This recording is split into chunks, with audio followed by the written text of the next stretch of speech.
The abduction at Harrison Mills. The quiet community of Harrison Mills, nestled along the Harrison River in British Columbia, has long been a place steeped in Sasquatch lore.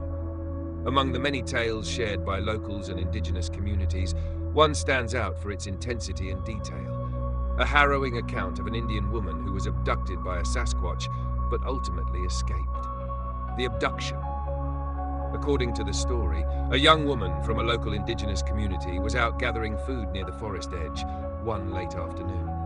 The dense woods surrounding Harrison Mills were both familiar and foreboding, offering an abundance of resources, but also home to untamed wilderness and legends of the Sasquatch, or wild men. As she worked, she became aware of an unusual silence in the forest. The birds and insects that typically filled the air with sound had gone quiet.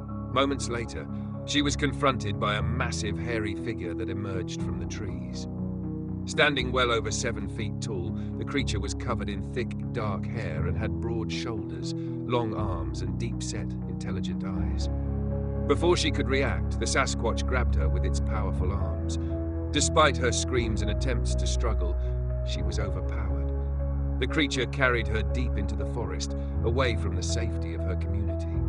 Captivity in the wilderness. The woman described being taken to a remote part of the forest where the Sasquatch had a makeshift shelter among the trees. The creature did not harm her, but seemed curious, watching her intently as she sat terrified and unsure of her fate. She noted the creature's human-like qualities, from its posture and gait to its facial expressions. It did not speak, but its guttural sounds and gestures suggested a form of communication. The woman believed the Sasquatch intended to keep her there, though its exact intentions were unclear. The escape.